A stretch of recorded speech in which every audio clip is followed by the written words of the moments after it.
are taking forward the next in our series among the Artemis Critical Care webinar series.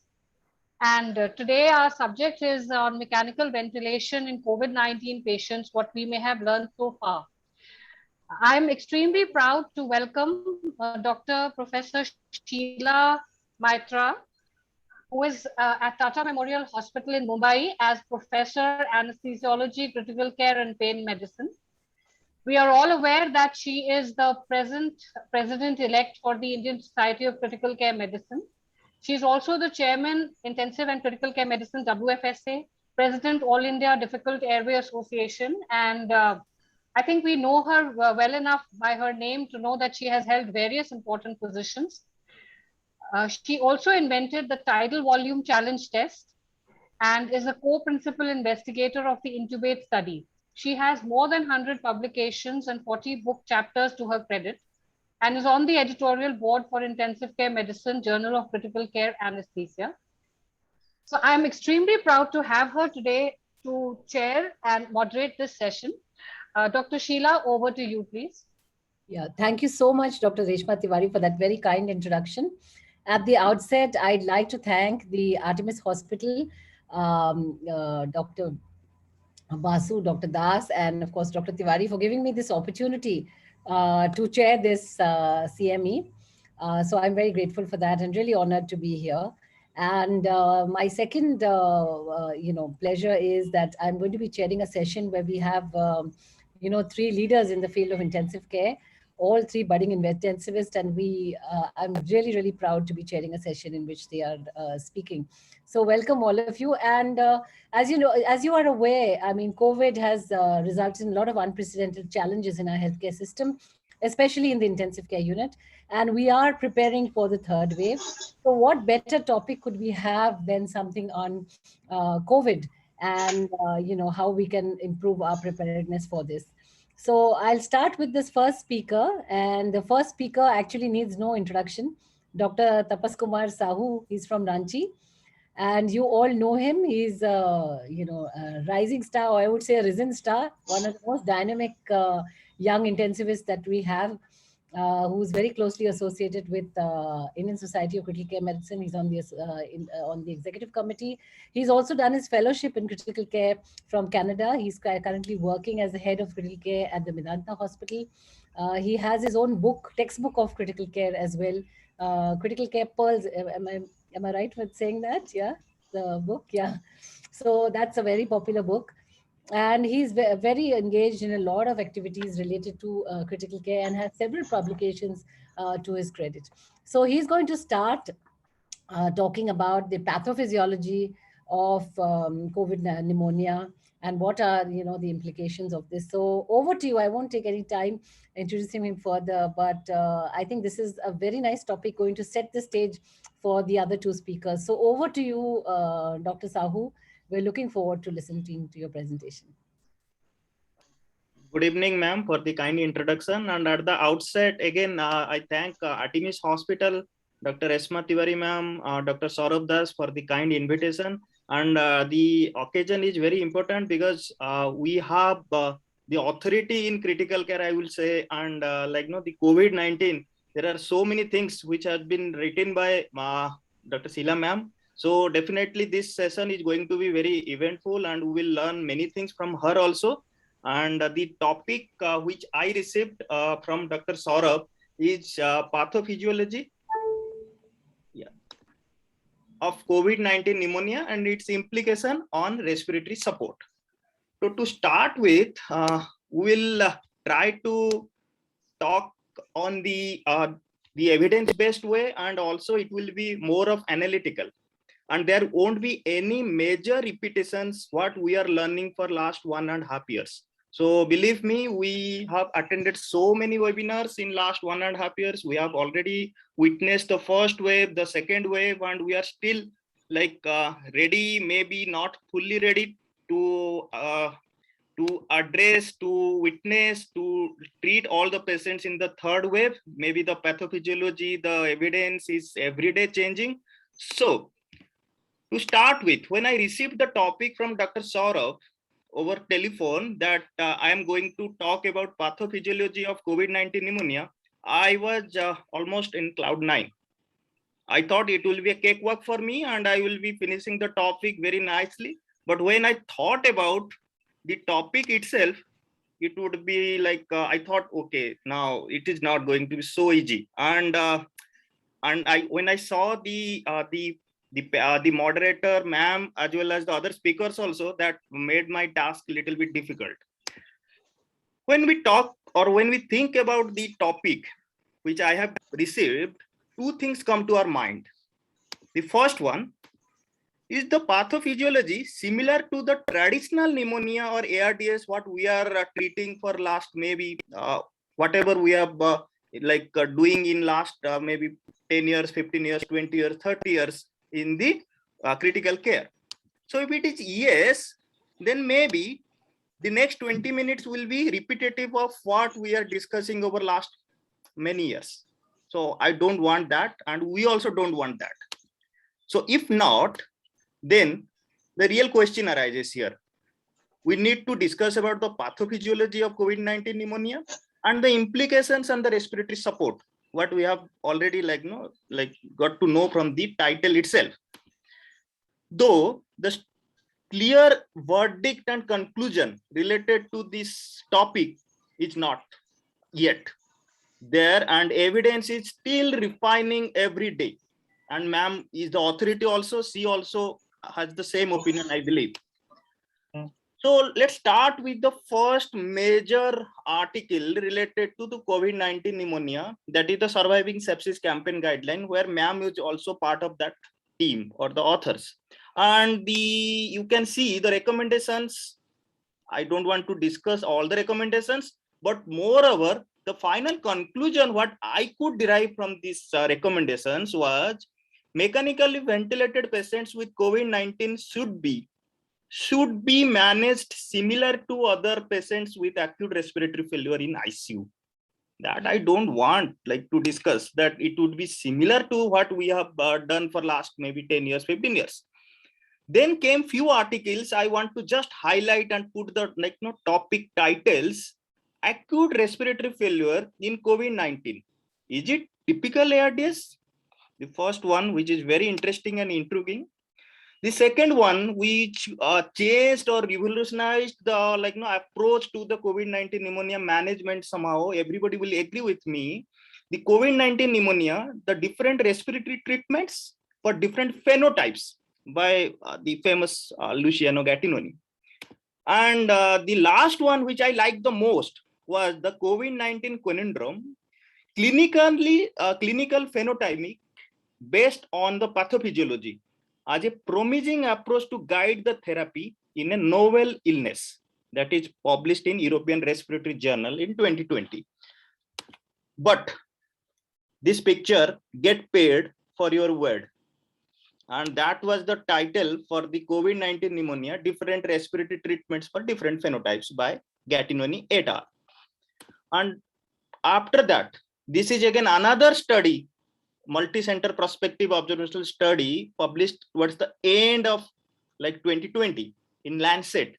That again little bit highlighted about that this COVID-19 pneumonia is almost similar to the classic ARDS, characterized by the decreased compliance and increased lung weight, which we all know. But yes, there will be some subset of patients there you will get that maybe you have to titrate your PEEP as well as your the ventilator management to just get the better outcome. So that was the conclusion. Again, very, you can say, contrasting or the evidence or whatever is we are getting, that is confusing to our current status of our belief. Now, let's start from basics to clear a little bit of the doubt. 4 horsemen of apocalypse in COVID. We all know, and those 4 horsemen were sneaky virus, gathering storm, helpless lung, and epidemic within the pandemic itself. To clarify or make our things a little bit better, these are the the 4 horsemen. First one is the virus invading into the S2 receptors, into the alveoli. There will be free virus replication. There will be the PAMP and DAMP. There will be like the expression will be more. There will be evading of the interferon response that we all know. The second one will be through the antigen expressing cells, apoptosis, cytokines, chemokines, cytokine storms, T cell lymphopenia. So all these things in the second one, that is the gathering storm. The third one will be releasing of the, you can say, the platelet dysfunction, thrombin generation related to the tissue factor expression, endotheliopathy, or like you can say, those things will finally culminate into the vascular leakage and diffuse alveolar damage, acute lung injury, ARDS, and end organ damage. That is the final outcome which we do not want, and that is the reason why 10 to 15% of patients, they are unfortunate to recover from this deadly virus, which have like, you can say, devastated for like last 1.5 years of the whole world. So now, based on the, you can say, the pathophysiology, we can divide. We all know these things. I just want to like highlight how the pathophysiology will decide or will have the implications on the respiratory treatment or support of the COVID-19 pneumonia. We all know we can divide into two parts major. One is on the left side, one in the right side of the screen. One is the low VYQ, a ventilation perfusion mismatch. You can see here, the virus is entering through the S2 receptors. There will be vasodilatation because of dysregulation of the pulmonary vasculature. We all know, and the reason is pulmonary vasoplegia. There is abolishment of the like hypoxic vasoconstriction. As a result, what is happening here? The perfusion is good, but the ventilation is not good.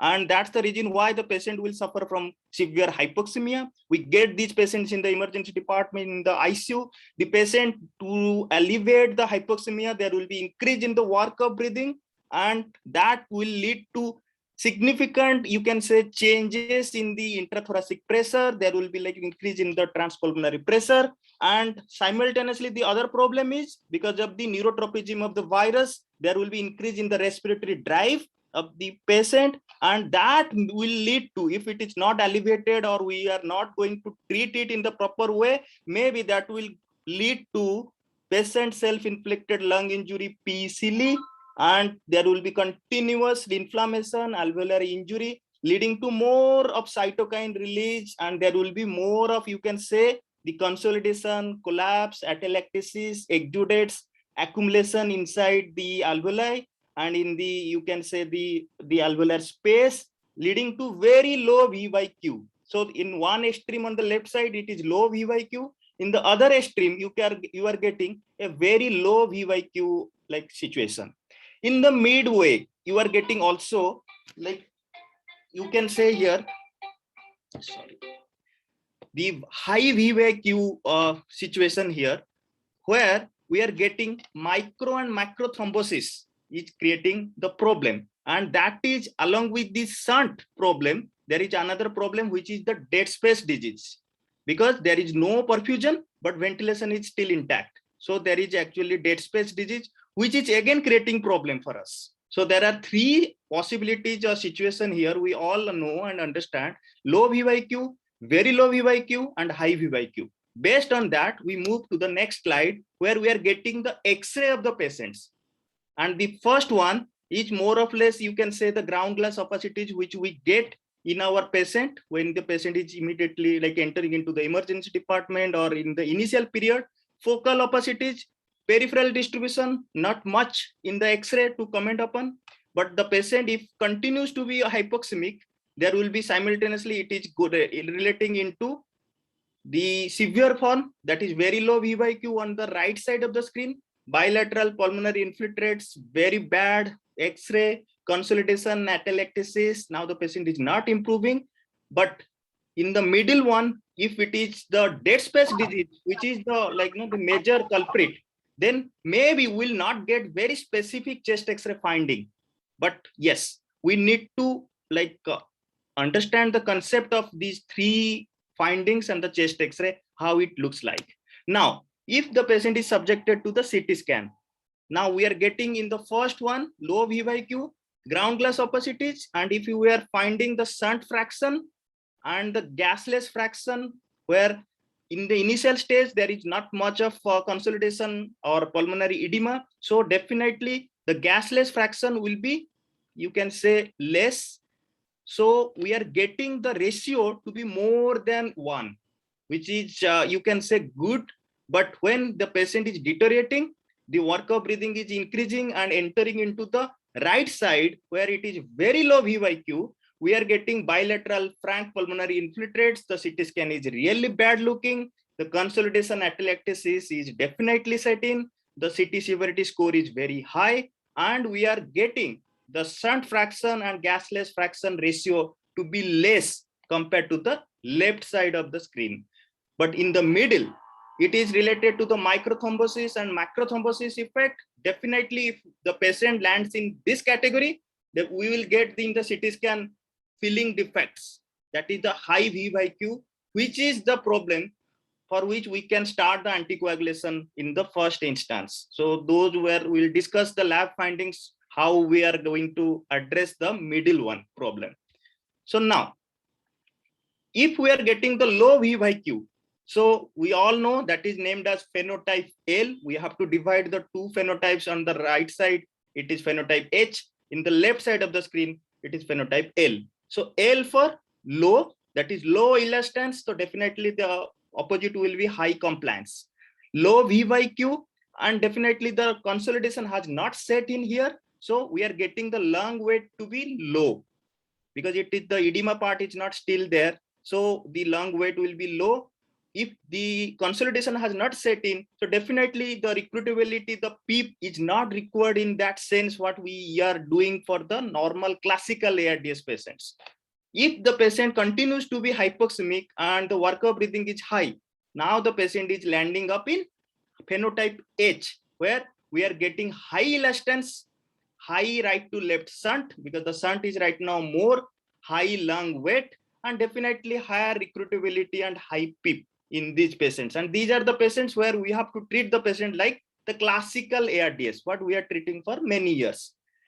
How to know that the patient is right now going into the P-SILI or the transition between the L to H? If our ICU is having the esophageal manometry, definitely the swings in the transthoracic pressure, intrathoracic pressure, you can get esophageal manometry. We'll discuss in that in little bit later.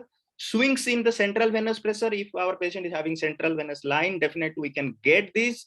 And we have to be sometimes depend upon our clinical acumen, where we can detect the work of breathing in our patient. So definitely if our work of breathing in the patient is very high, that patient is probably going into phenotype H. If we are not addressing the issue, or we are not intubating the patient, or elevating the hypoxemia part.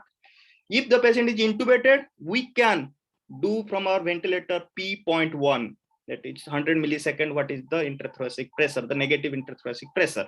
In the middle part, if the patient is right now due to the sepsis induced coagulopathy, or as such because of the viral induced endotheliopathy or vasculopathy, if it is landing in the high VYQ region or in the category, we will be getting the D dimer to be very high, fibrinogen to be very high. Maybe the PT INR will be deranged and the platelets will be maybe there will be thrombocytopenia. And in that case, definitely the management will be different compared to the phenotype L and H. Along with the oxygen part, we have to depend upon or start the anticoagulants in those patients. Now, when we are treating the phenotype L, we have decided, or we have concluded that the patient which is right now in my ICU is phenotype L.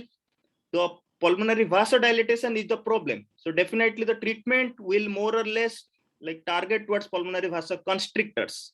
And we need to start oxygen because the patient is hypoxemic. So definitely high flow oxygen, HFNC, CPAP, BiPAP.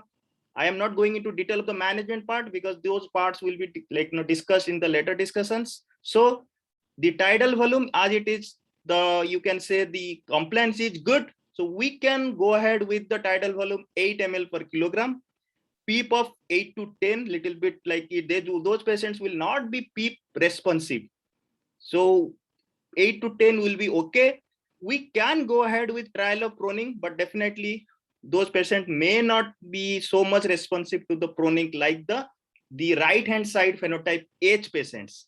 Nitric oxide prostaglandins, yes, those are the vasodilators where the vasodilatation is the problem. Maybe it is aimed towards those the unequal distribution of the pulmonary vasodilatation which is happening. So those areas where there is vasoconstriction still there, maybe nitric oxide prostaglandins will help.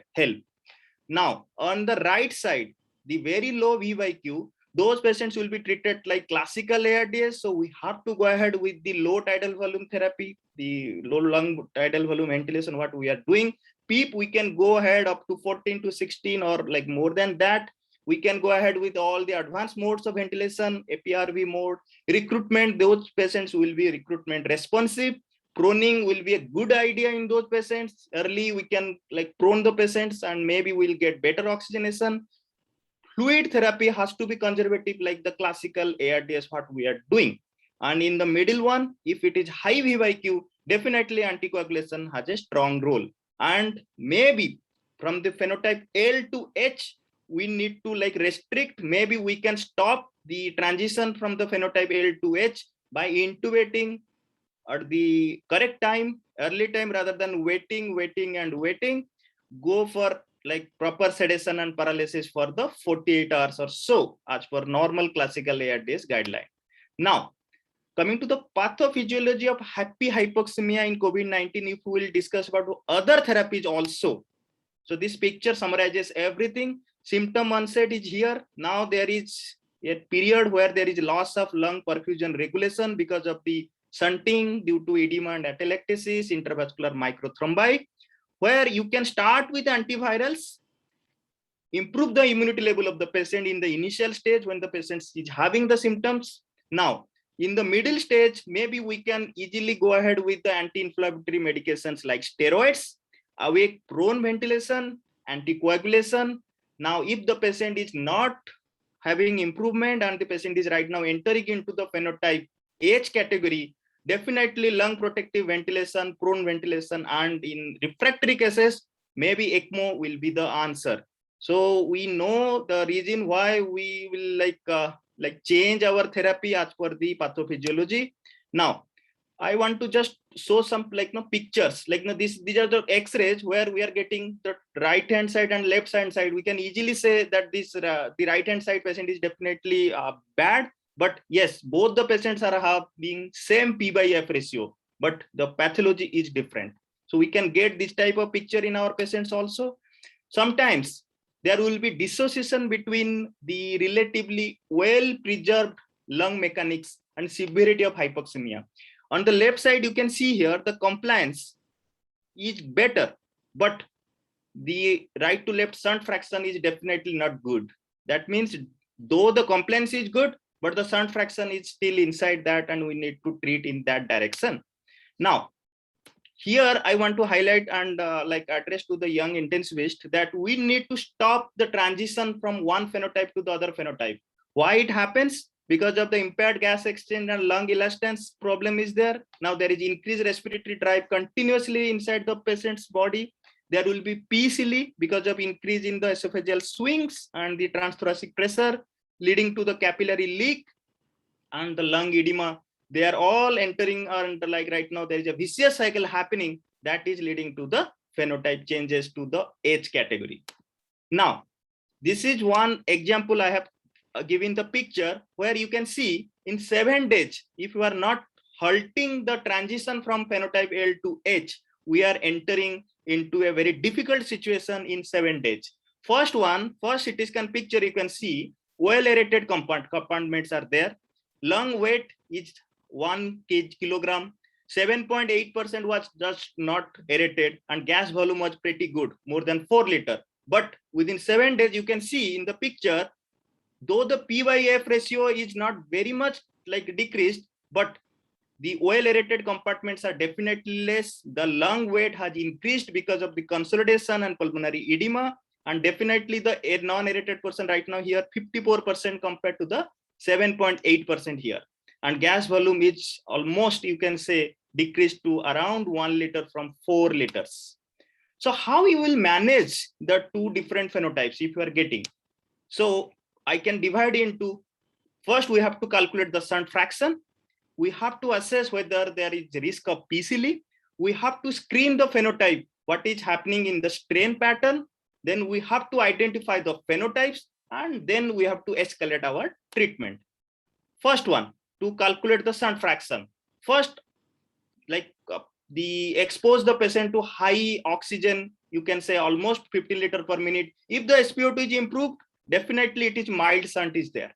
If it is not improved, then maybe we are dealing with moderate to severe shunt in our patient.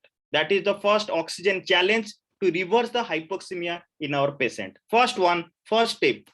Second one, you can say here also, this picture showing the first one, if we are giving oxygen, the FiO2 is increased, the PaO2 is definitely right now is increasing to almost 300. That means the mild shunt is there. But in the severe shunt cases, if you are increasing FiO2 also, almost 90 to 100, almost FiO2, but the PaO2 is hardly, you can say 100. So definitely the shunt fraction is very high in these patients.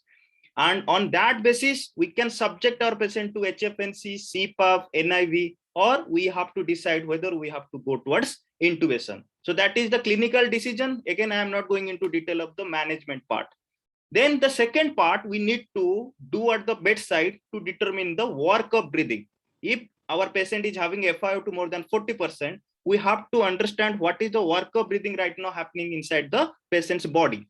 The work of breathing, there are clinical appreciation by the clinical detection of work of breathing, esophageal manometry, swings in CVP. If it is less than 10 centimeter water, that means we are dealing with work of breathing which is little bit low. So we can give trial of CPAP, HFNC, face mask or NIV, but definitely it has to be limited time.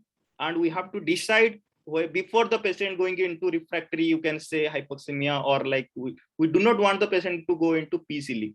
Now, if it is more than 15 centimeter water or something like that, definitely do not delay, intubate the patient and calculate the P.1 to know the work of breathing happening inside the patient's body. Now, how to screen for the strain? If you are intubating the patient, you are putting the patient on volume control ventilation, giving 8 ml per kilogram ideal body weight tidal volume, giving PEEP of around 8, because initially we have to start with 6 to 8 centimeter water. We have to calculate the driving pressure in these patients. That is the most important point to screen for the strain, what is happening inside the patient. Now, if it is less than 15 centimeter water, definitely that means it is phenotype L or little bit good for us. And we can keep our tidal volume around 8 ml per kilogram. But if it is more than that, definitely it is entering into, you can say, the classical ARDS, or it is not going to be having a good prognosis. We have to reduce the tidal volume to 6 ml per kilogram, treat like classical ARDS. And our target should be on ventilator, you can see the P-plat to be around 28 to 30. Now, the next, you can say, step is phenotype identification. You are intubating, the patient is not responding to the traditional ventilatory method. You are going ahead with neurovascular blockade, increasing the PEEP in incremental steps. You have to calculate the compliance here. If it is 40 ml per centimeter water, more than that, definitely it is good. Phenotype L, the management part we have already discussed. But if it is more, like you can say, the less than 40 ml per centimeter water, definitely it is high elastance group. You have to go ahead with the proning, PEEP, recruitment maneuver, all the advanced modes of ventilation. Now, if the patient is still not improving, refractory hypoxemia, and not responding to your proning or APRB or whatever you are doing, maybe you have to think about ECMO, whether veno-venous or veno-arterial, that depends upon the case. Or if you are dealing with palliative care, or the family is not ready, or you are not escalating, maybe you have to discuss the goals. So to summarize the things, to make it simple, this is the picture at the bedside. We can do assessment of the shunt fraction initially, assessment of the risk of PCL, phenotype screening by the strain pattern, what is happening, the mechanics you need to understand at the bedside, phenotype definition, divide the patient or differentiate between the phenotype H and L, and then you have to escalate the treatment. So this is the thing what we should know, and to make in one slide about other treatments apart from the ventilator or oxygen therapy, I have summarized the pathophysiology of COVID-19 pneumonia and the respiratory support. What is right now we are using? Prone position, high flow nasal cannula, NIV, you can say the invasive mechanical ventilation, tracheobronchial hygiene, weaning and tracheostomy, corticosteroids, remdesivir, tocilizumab, convalescent plasma, and anticoagulation. And these are the pathophysiology you can see. And depending on that, what is the evidence, current evidence? And to make the things very clear, again, this is one article from ma'am where she was the primary author. And this has summarized everything, what should be done. And these are as per the expert clinical practice statements, what should be the respiratory support, depending on the current evidence that was published recently only. Now, to make the things in one slide or two slides, the take-home message for all the young intensivists, that COVID-19 acute hypoxemic respiratory failure, profound hypoxemia will be there. Unusually, some patients will be having good compliance, preserved lung gas volume on CT chest imaging. There will be substantial increase of respiratory drive, which we have witnessed in last 1.5 years. There will be happy hypoxemia in our patients. Most of the patients will not complain, but we are struggling with improving the SpO2. And excessive drive definitely is not advisable. That will amplify the risk of lung damage through PCL. And if the patient is not getting relieved with all the initial management, that is HFNC and NIV, definitely mechanical ventilation should be applied early. And we need to understand the lung mechanics. We are not here to only target the gas exchange, because that is the thing we need to understand, and we have to clear our basics. Ventilation strategies, whatever we are doing, that has to be minimizing the stress and strain. And the slide, I have kept it in italic, that unquestioning adherence to pre-existing ARDS ventilation guidelines might not be warranted at all times in the course of what remains an unfamiliar disease. So definitely we need to ask at the bedside what I can do better for my patient, and this has to be individualized. We cannot label that this ventilatory strategy is for the whatever patients I'm getting in my COVID ICU, because the mechanical characteristics and timing of presentation is definitely changing with every patient. Thank you for all your patience. I hope in 25 minutes or so, I have tried to clarify the current pathophysiology and the implications on the respiratory support. And I have tried not to enter into the other speakers' presentation. Thank you. Stay safe, everybody. Thank you very much, Dr. Sahu. You very beautifully explained with a lot of graphics. You made the pathophysiology so simple, and I really like the way you described the different types of pathology, and also went ahead with what kind of strategies one would use based on this. Very, very nicely explained, and true to his personality and his work, being a star, as I mentioned. And one thing I really forgot to mention about Dr. Sahu is that he is currently the Asia Pacific representative of the European Society of Intensive Care Medicine. So we are indeed really proud to have him as our representative.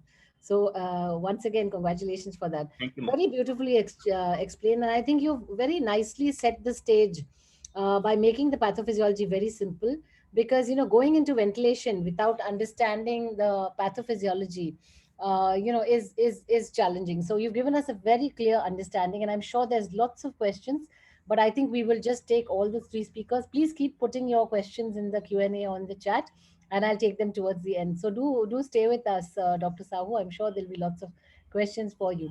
Sure, ma'am. Thank you, ma'am. Time after this wonderful lecture on pathophysiology, we'll move on to the next speaker, and this is Dr. Saurabh Kumar Das. And he is from the Home Institute. He's from the Artemis Hospital in Gurgaon. He's a senior consultant intensivist there. And Dr. Saurabh Kumar Das has several publications to his credit. He's also, among these are also for meta-analysis and systematic review. And he's also authored a textbook called Essentials of Critical Care Practical Examination. A lot more to say about Dr. Das, but I think I'll just move on to his topic, because after this discussion on pathophysiology, I think his topic fits in very well, very seamlessly. So he's going to talk about invasive and non-invasive mechanical ventilation in COVID-19 patients. Does it really matter? And I think this is a very, very relevant topic for us to discuss. So over to you, Dr. Das.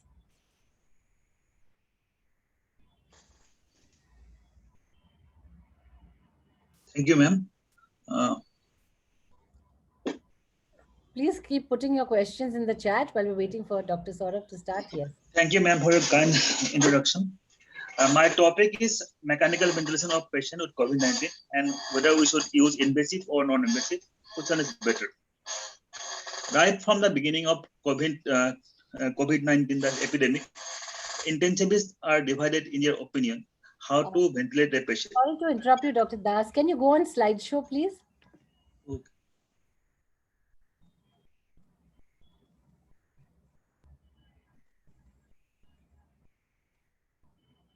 Okay. Yes, perfect. That's well. Good. Thank you. So they are divided in the opinion of how to ventilate a patient with COVID pneumonia. Some intensivists, they think that because of the high reported incidence of mortality and morbidity in patients who are ventilated with invasive ventilation, they think they have the best chance of survivability if they are not ventilated and not invasively ventilated.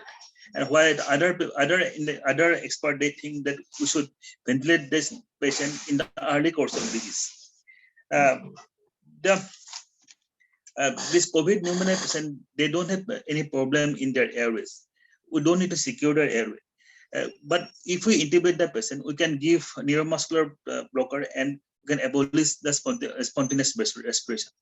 So the difference between the invasive and non-invasive ventilation, whether we want to allow spontaneous breathing or we want to abolish it.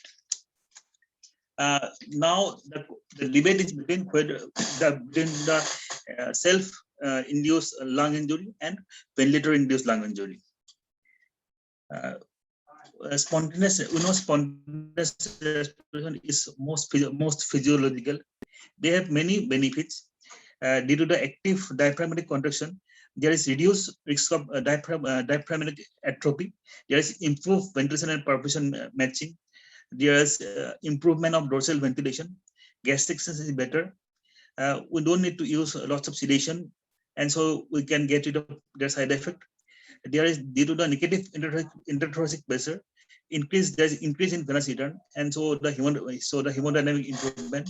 And if we don't intubate the patient, the chance of VAD is low.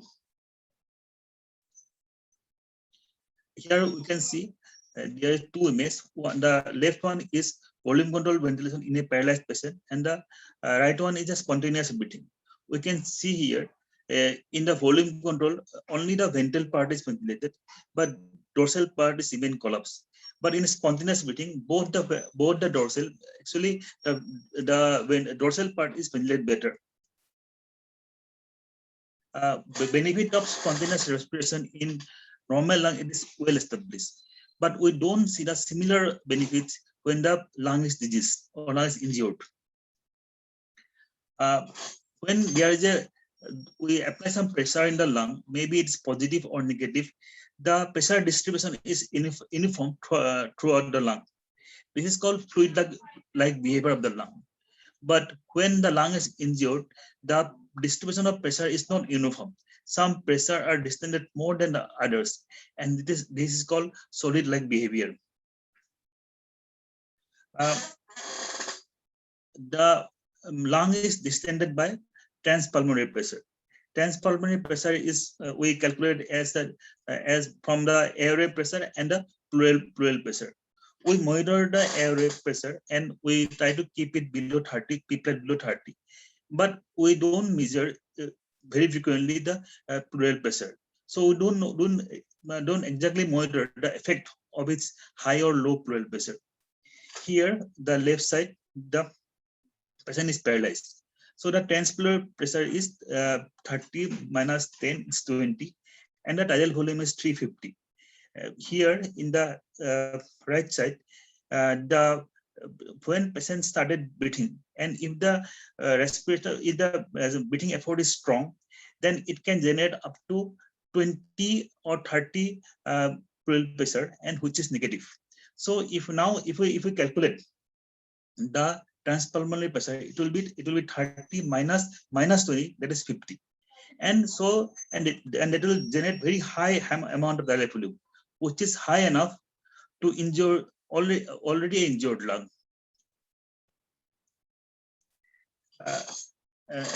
Due to the solid behavior of the injured lung, all lungs are not uniformly distended in injured lung.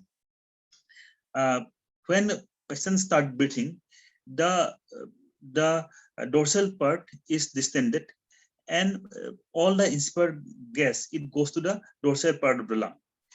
But in the later part of the inspiration, the ventral part also start filling. This ununiform type of ventilation is called penduloft. Here, this tracing are try to explain the effect of penduloft. There are different zones of lung, where zone 1 and zone 2 are the ventral part, and zone 3 and zone 4 is dorsal part. Here we can see the airway tracing of airway pressure, esophageal pressure, and change of regional gas content. In my right side, there is pressure control ventilation without spontaneous breathing. We can see here there is simultaneous increase of all the pressure and also the airway content in the lungs, though it's more in the zone 1 and zone 2 and less in zone 3 and zone 4. But when the patient have spontaneous breathing, we can see here in the initial part of breathing, in the initial part of inspiration, in zone 2 in zone 3 and zone 4, there is increase of air content, but in zone 1 and zone 2, there decrease of zone contents. That means the dorsal part of lung is not only getting the inspired volume, it is also getting some air from the zone 1 and zone 2, and this causing a massive distension of the dorsal part of the lung. This is a image of dynamic computed tomography. Here there is two images again. The left side is paralyzed and right side with spontaneous breathing. The blue color is for aerated lung, ventilated lung. Green color is partially aerated lung, and the red color is collapsed lung. We can see here in paralyzed lung, only the dorsal, on the ventral part is being ventilated. But in the spontaneous breathing, apart from the ventral part, some part of the dorsal area also, they are ventilated partially. It is called tidal recruitment. In every inspiration, there is some recruitment, and when it is, and during expiration, again lungs are collapsed. This recruitment and recruitment is a known cause of ventilator like Willi. Again, due to the increased negative pressure, transvascular pressure is increased, and there is increased permeability causing increased propensity of pulmonary edema. We can see here the inflammation in both the lungs when they are paralyzed and when they have spontaneous breath. In paralyzed lung, only the ventral part are inflamed, but when patient has spontaneous effort, all the lungs, the whole lungs are inflamed.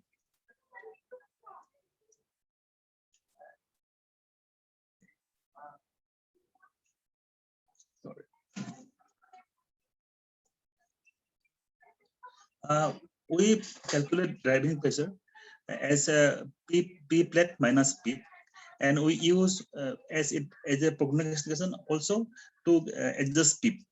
This is true when patient, this calculation is true when the patient is paralyzed. But when patient has spontaneous breath, change of pleural pressure also expand the lung.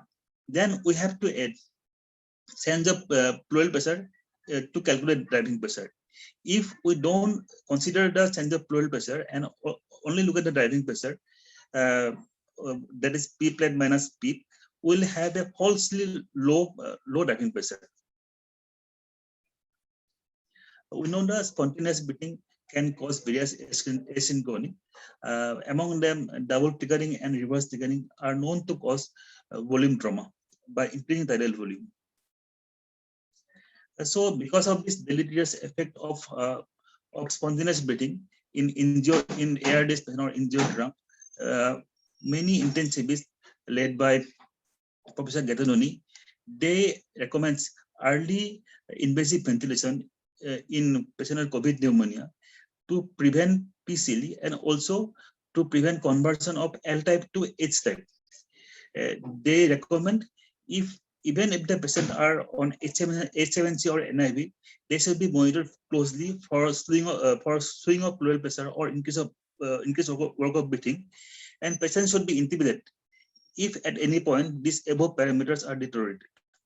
Again, non-invasive ventilation is more aerosol generating. This may be also a factor for this recommendation. While initiating invasive ventilation, we should also realize, we should not forget that our strategy to ventilate ARDS patient is yet to be perfect. Generally, we use low tidal volume. We use predicted body weight to calculate tidal volume. But there is a correlation between the predicted body weight and the lung volume when the lungs are normal. But this correlation is lost when the lung is injured. Other is mechanical power. This is a new concept. This is energy bar time, and it accounts all the factors that can cause bleed, like tidal volume, driving pressure, flow rate. But this is a new concept and yet to be validated. Though the calculation is easy and can be done in bedside, it is not clear whether PEEP can be calculated, PEEP can be equated or not. So I don't want to go into details in this about this dilemma in ventilating ARDS patient.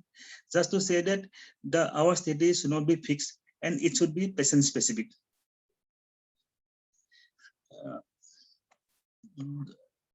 The group of scientists or intensivists who they don't favor early intubation, and out of them Tobin is a prominent figure. They question the very basic concept of PCL. They say that VILI is a concept that has been tested by several decades of experiment and RCTs. However, PCL is a quite new concept, and it is based mainly on two experiments. Out of them, one is an animal experiment, and other one is non-blinded observational study. They also criticize the cutoff of 15, the change of pleural pressure as a indication for invasive ventilation. They feel this is arbitrary and lack any evidences. They also say that PILI should not be a barrier to start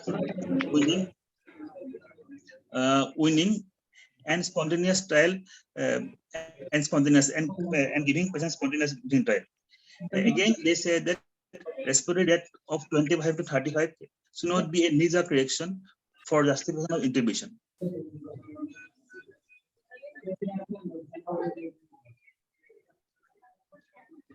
So the proof of pudding is in eating.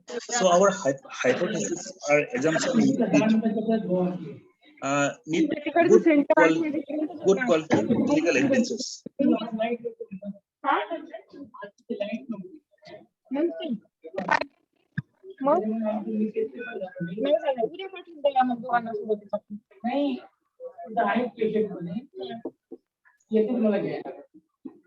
पण मग सुरू राहील का ते तोपर्यंत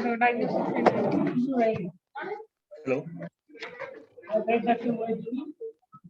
उशिरापर्यंत राहणार ठीक आहे चालेल. So our first assumption is that the patient who are treated with invasive mechanical ventilation, they have very high incidence of mortality. This is a very large meta-analysis, and it includes 69 studies and have 57,420 adult patients. And they found that the overall mortality is 40%, and this is not very high. However, the timing of intubation, whether it is early or late, was not recorded here. The another meta-analysis, they reported incidence of mortality in different countries, and it has a small sample size of 5,800. They reported that initial studies from China, they reported very high mortality of around 90 to 100%. Italian study, they reported mortality of 20%, and large American study, they reported mortality of around 60%. They also reported mortality in the time frame. There is the initial incidence of mortality was very high, but with time the incidence is decreasing, maybe due to the better understanding about disease. Again, so our first assumption that mortality increases when we put the patient in invasive ventilation is not true. Second is whether we can use non-invasive ventilation in case of COVID pneumonia. This is HOPE COVID-19 is an observational study, and they have patients from 7 countries and 36 hospitals. They did an interim analysis, and they of 1,093 patients, out of them 390 patients they were treated with NIV, and 62 patients they were treated with invasive ventilation. They found that mortality in patients who are treated with invasive ventilation was 59%, and overall mortality in the patients who are treated with non-invasive ventilation is 37.7%. That means more than 60% treated with non-invasive ventilation survive without intubation.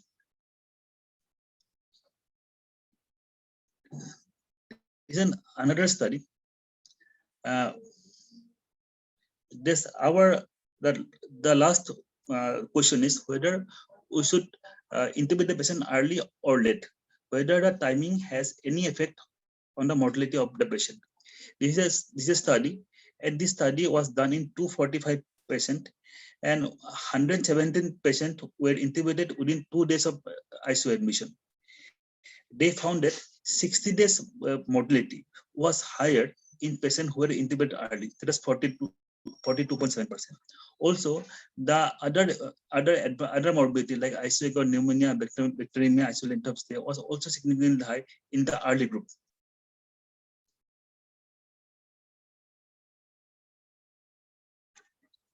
This is another small from Korea. It has a total sample size of 47, and they found that there is no difference whether we intubate the patient early or late, or we don't intubate the patient at all. This is another study from Greece, and it has a sample size of 42, and 14 patients were intubated early, and rest were not intubated or intubated late. They found that the mortality in the early group was 21, and it was less than the mortality in the late group, which was 33, though it was not statistically significant. Another study tried to see the ventilator mechanics when the patient is intubated early and late. They define early intubation where it is intubated less than 1.27 or late when it is more than 1.27. They found that patients who survive, they have a lesser intubation time, like ICU admission to intubation time was less, patient who survived, and the average time to intubation was a bit higher who didn't survive. They gave an indication that patients who are intubated early may have a better survivability. This is the strongest evidence. This is a large meta-analysis of 8 8,944 critically ill patients. And early intubation was defined as intubation within 24 hours. And the primary outcome was all causes mortality and total duration of mechanical ventilation. Total 3,981 patients died. They found that the mortality was higher in patient with earlier group. There was around 41, around 42, and the mortality in the late group was around 39, though it is statistically not significant. Even the duration of mechanical ventilation in both the group are similar. So the evidences so far we have, though it is not very strong or very large, that whether we intubate the patient early or late does not make a change and make any difference in survivability. So to conclude, the lung may be injured either by viral pneumonia, direct viral pneumonia, or inflammation, or by PCD. We never know which is the major factor that is injuring the lung. CLD is a concern, but it does not stop us to using NIV. However, whenever we use NIV, we should monitor closely for excessive respiratory effort. And we cannot give a prolonged NIV trial. It should be in hours, not for some days. It cannot be like fill it, forget it. Patient should be supported to invasive ventilation when NIV trial fails. Patients should be intubated in appropriate time, not early or not late. Thank you, ma'am. Thank you. Thank you very much, Dr. Das, for giving us a very nice overview. And I liked your viewpoint on the subject and the literature that you've presented. Yes, we've had different phenotypes that were initially proposed by Gattinoni. But as Dr. Tapas also rightly said, we have been trying to individualize our ventilation, and we cannot have a very rigid approach of saying just protective lung ventilation. Nevertheless, over time, the evidence has evolved, and Gattinoni's recommendations were based on just less than 30 cases that he had studied in the beginning of the pandemic. And subsequently, we've had a lot of autopsy studies, we've had radiological studies, and a lot of data to confirm that indeed COVID-19 related acute respiratory failure, this is a type of ARDS. One can call it a type of pneumonia, like pneumonia produces ARDS. So it is a pneumonia, it's not a syndrome, but definitely we go more towards lung protective ventilation. Very interesting, your discussion on early intubation versus late intubation, and I'm sure there'll be a lot of questions on that. So in the interest of time, I'm going to move to the next speaker, but please stay tuned and please put your questions in the chat. Very nice coverage of pathophysiology, followed by invasive and non-invasive ventilation. And now we move on to the third topic. And to take this, the third topic is none other than Dr. Venkatraman Kola. You all know him. He's very actively involved with the Indian Society of Critical Care Medicine. He's on the executive committee. He's also the clinical director of the Yashoda Hospital in Hyderabad, and very engaged and active in teaching. And he's also been in the last 15 years the director of several hospitals, if I'm not mistaken, Apollo Hospital, Care Hospital, Continental Hospital. So very much in demand and sought after, head of several ICUs. So welcome, Dr. Kola. And we really look forward to this topic. He's going to be speaking now on refractory hypoxia in COVID-19 patients. What more can I do? And this has indeed been a real problem, a real dilemma for us during the pandemic. Having these patients who you're ventilating with very low P2F ratios, and how do we proceed with these patients? So over to you, Dr. Kola. Thank you, ma'am, and good afternoon all, and thanks to Artemis team and Dr. Saurav for giving me this opportunity. It's in fact a pleasure and privilege to be a part of this CME, where it's chaired by Dr. Sheila Maitra ma'am, and having such a wonderful, delightful other two speakers. I think Dr. Saurav gave me a task, the answer which we all are looking for the last maybe 1.5 years. And we are looking for an answer, what can I do about this? So we tried everything in COVID in 1.5 years. We experimented all drugs, antiprotozoal, antihelminthics, antivirals, antimicrobials, antiminerals, minerals and vitamins and whatnot, immunomodulators, steroids. But we still don't have any specific anti-COVID therapy yet.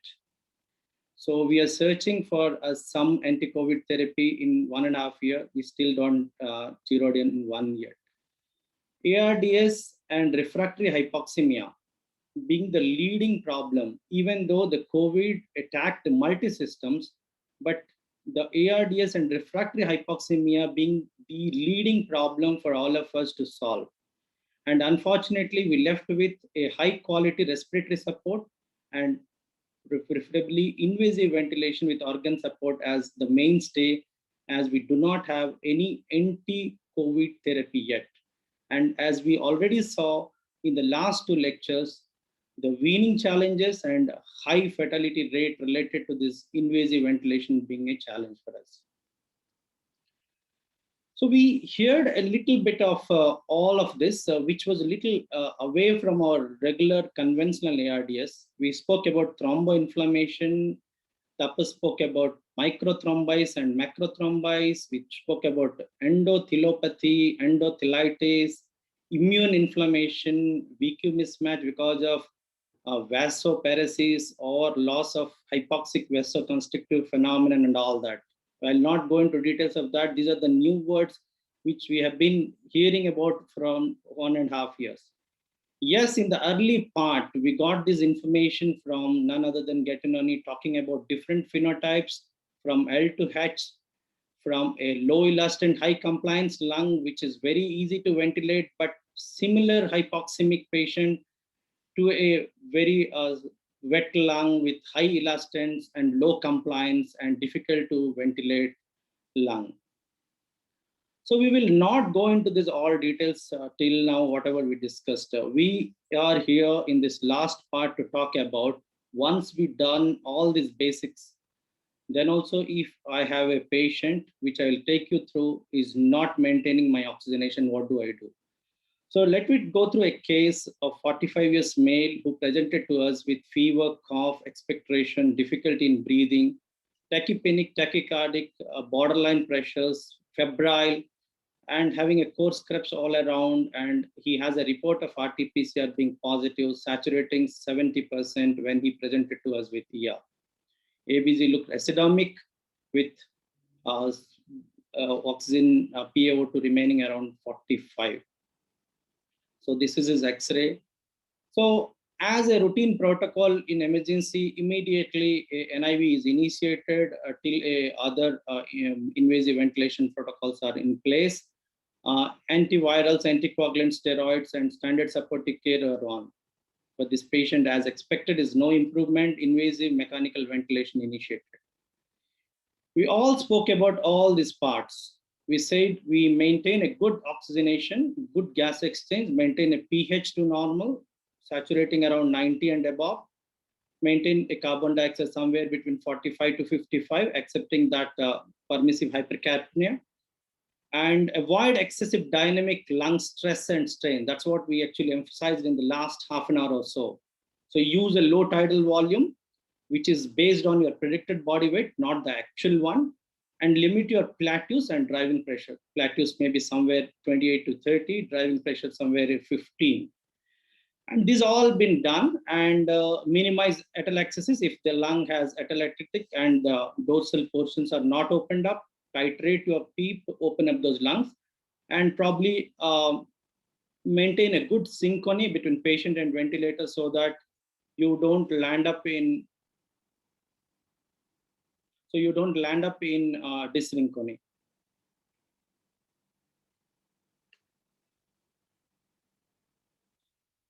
These are all we call lung protective ventilation, which we generally try to maintain. We try to be in the safe window, not over distending or not even allowing the patient to have de-recruitment or atelectatic. But what happens? We just speak about theory, we speak about ARDS related ventilation, but in realistic way, majority of a patient, my experience is good amount of my patient, maybe 60 to 80% of my patients behave in this way. I started with a tidal volume of 6 ml with a normal respiratory rate with IE ratio of 1:2, PEEP of 10, plateaus of 30. After 3 hours, my saturations are 80, my pH is still 7.27, hypoxemic plateaus are high. So I have no clue but to try some other thing. My colleague has tried some other APRV or pressure regulator volume control ventilation, rising the PEEP to a little high, plateaus limiting to 30. And after 3 hours, again, when we saw the saturations are still further deteriorating. So this is not an uncommon situation we face across in day in and day out. So many of us ask the questions, what next? So coming to the topic which was given to me, the refractory hypoxemia. When do we say refractory hypoxemia? There is no official definition when I just looked at, but what we actually take refractory hypoxemia, when my PaO2 remain less than 60 or ratio remain less than 100 on a good amount of FiO2, that may be close to a 1, and I'm ventilating with a good amount of PEEP and my plateaus are crossing 30 to deliver this, despite on lung protective ventilation, and probably if this persists beyond an hour, and I should probably look out for a reversible cause which may transiently cause this, then probably I will cause the refractory hypoxemia. The transient causes can be a collapse with plugs, a pneumothorax, a systemic vasodilatation with increased stent, an embolism, or a circulatory crash. These should be excluded. And if these all are excluded and my patient remain to be hypoxic, probably I can probably consider them to have a refractory hypoxemia.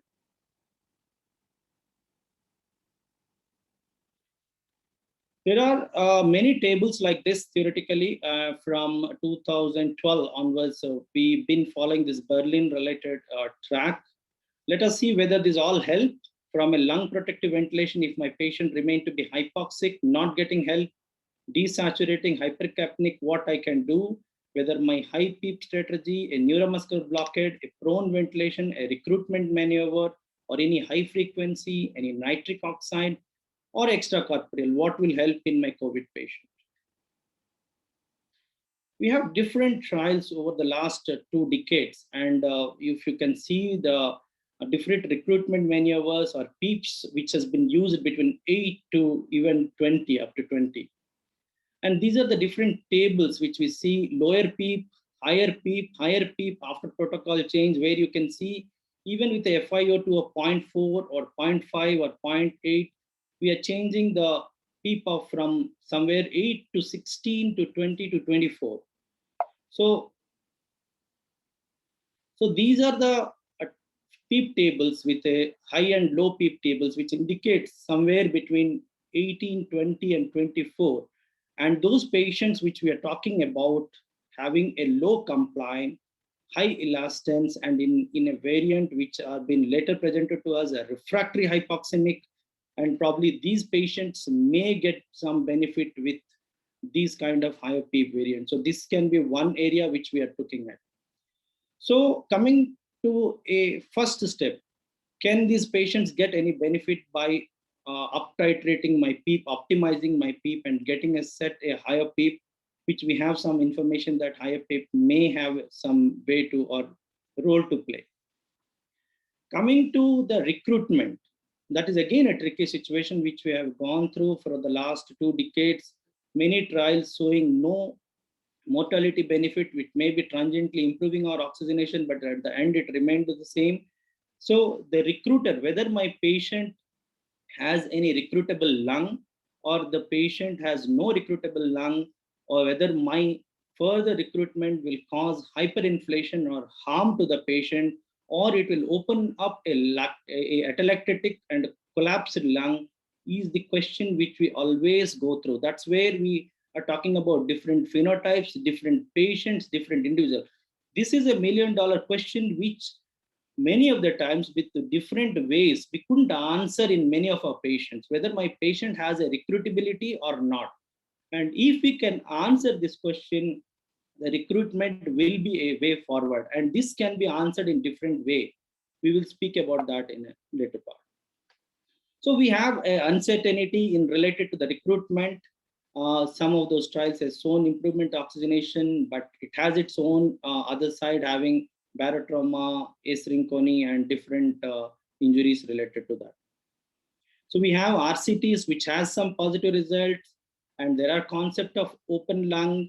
And as we also spoke about, this recruitment can be guided by your ultrasound or a CT scan, or driven by your mechanically gas exchange modifications, your tidal volume variations and all. The second part is a neuromuscular blockade. As we all saw, the initial neuromuscular blockade in these patients who are not actually maintaining oxygenation in spite of all your protected lung ventilation, your all your optimization of PEEP, maybe a 24 to 48 hours to 72 hours of neuromuscular blockade has shown to be beneficial in our previous trials. But this again has been questioned in the recent times of PATL. But what all of us are now following is, if in these are the situations where my patient is refractorily hypoxemic, I will try to continue a neuromuscular blockade for a 72 hours. Coming to the prone position, which we have been discussing, these are the PROSERVA trial in 2013, which has actually opened up this proning. Till that time, there were a lot of discussion of its role. As we can see the pictorial way of this. In supine position, what exactly happens is the ventral lung, which gets well aerated, gets less of oxygen supply, whereas the dorsal lungs, which gets more of the blood, gets less of ventilation. So that is the major change which happens with the prone ventilation. So we are all looking at whether this can help us. But as we actually spoke about, as even Tapas and Dr. Saurav spoke about, every patient need to be individualized. No one so will fit all.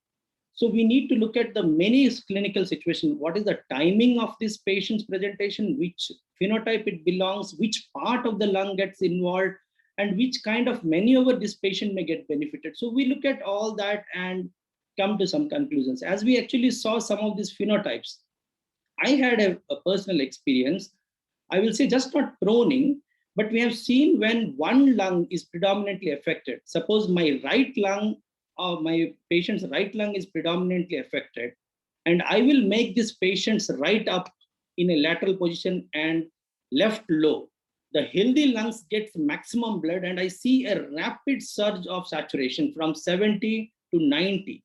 So I need to look at the phenotype, how it is, whether this is a multiple focal patchy ground glass opacities, or it is inhomogeneously atelectatic and in the dependent zone, or this has already been a typical fibrotic extended. So this will decide whether this patient will have any benefit in either proning or recruitment. So we need to individualize and optimize in all these situations. We know the proning has its own consequences, which we need to be taken care of. And there are contraindications, including the spinal instability, traumatic injuries and all.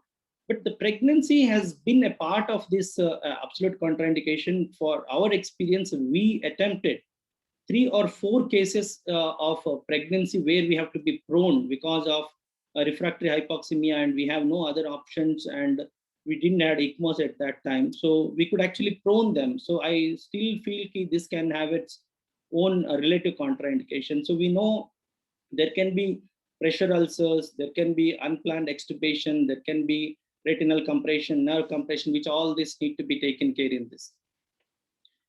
So what I spoke till now is, if my patient is not getting better and still remains hypoxemic in spite of my regular standard protective lung ventilation, I will initially try to optimize my PEEP. Then second, if required, I will paralyze them for 48 to 72 hours. If that's not helping, I will probably recruit them. And one way of recruiting is proning them. And if all of these are not helping and my plateaus are high, I will consider some of the other modalities more than this. We know all of us very easily speak about extracorporeal membrane oxygenation, but believe me, it's a labor intense. It's a financial intense, it is a resource intense. It's not easy. If I have 100 ventilated patients, I have 4 or 5 ECMOs. 95% of my patients cannot afford ECMO. 95% of patients in a peak season may not get an ECMO availability. So I need to look for other alternatives which I can have. So in the pathophysiology, Dr. Tapas spoke about, and also we gone through some of the other details, that somewhere the COVID causes is some form of endotheliopathy, which actually take away the hypoxic vasoconstrictor phenomenon, causing shunt further worsen and your hypoxemia further worsen. So some of these conditions where I strongly suspect this patient may have a shunting, which is a major cause, as initially Dr. Tapas said, you give an oxygen challenge of 15 later and you find there is a significant fraction of shunting happening and you need to reverse that shunting, not just a parenchymal lesion. Then some of these pulmonary vasodilator may have a role to play. And these two pulmonary vasodilators which we are using, this is one of our patients where you use nitric oxide somewhere between 10 ppm to around 20 to 30 ppm over another 5 days. So these two vasodilators or pulmonary dilators which we been on talk is nitric oxide and prostacyclins. So the nitric oxide has a short half-life, and because it is inhaled one, a very short side effect and a systemic side effect, expensive and requires specialized equipments which we had, and can result methemoglobinemia if it has been used very high, but we use somewhere between 20 to 30, not seen much of methemoglobinemia in them. And in prostacyclin variants, it's been less costly, doesn't require any specialized equipments, but head-to-head comparison has shown equivocal information with that. So even though the nitric oxide and prostacyclin has been used as a rescue therapies to just improve oxygenation, you need something permanent on them. Are you waiting for some kind of recovery of the lung, or you need to probably bridge them to some form of extracorporeal therapy? Coming to the extracorporeal therapy, when it is available, our call was in this way. If my patient with a protected lung ventilation with low tidal volume, crossing my plateaus of more than 30 and requiring a higher maybe driving pressure, even though he's saturating somewhere between 88 to 90 also, if a PaO2 is 60 also, these are the patients who will get benefited by some form of extracorporeal therapy. So this is from ELSO guidelines, which actually takes all over the registry, which says if you have a PF ratios less than 150, many of the times it's practically very difficult to take the decision of less than 150.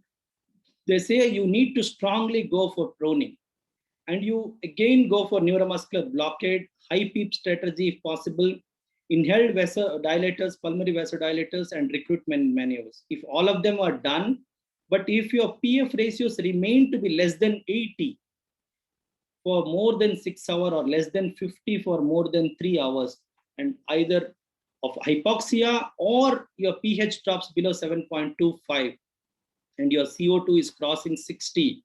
So probably these are the patients who should get a early VV ECMO if your hemodynamics are stable. There is no other indication for a VV ECMO. These patients will get better with VV. Most of our 80% of our patients, in the peak COVID time, we were running around 15 ECMOs. Most of our patients, 80 to 90% of patients received a VV ECMO in them. But if my PF ratios are more than 150, and my CO2 is more than 60 for 3 hours, then maybe there are other ways which we'll discuss. And if there are contraindications to ECMO and there is no availability of ECMO, then other adjuvant therapy, which I told you, can be considered in that. This is again a flowchart given by the ELSO guidelines, which actually talks about different types and capacities and what your ICU and hospital can offer. See, keeping the guidelines is one side, but what is the resources available? What is the manpower available? Can you afford to actually do these things is again another important part. And your contraindications in them and selecting the patient, prioritizing the patient is again a bigger challenge. I will tell you in my experience, we saw a very young eligible patient couldn't afford, and an elderly patient with the all comorbidities, they wanted an ECMO and they wanted to afford for it. So that became a bigger challenge because it comes with a, as I said, it's a even finance intense. So this cost a lot, and it's every day also adds to the cost a lot. So these are the different flowcharts given for a different time. And again, also gives a different flow charts for the guidances for how do you actually ventilate them during this when patients when they are on ECMO, which we say maybe rest lung ventilation, how to go for an early tracheostomy in them, proning these patients on ECMO being a common standard practices. We did try proning in them when, even in spite of patient being on ECMO, when they actually remain to be hypoxic, it is not just called refractory hypoxemia. It can be called as a supra-refractory hypoxemia in these patients. We dropped the metabolic rate by cooling them, proning them. We did multiple things to increase their blood flow by putting another cannula, increasing their blood flow, many things. We also tried awake ECMO. Many of these patients, we saw that the tidal volume was hardly less than 50 ml.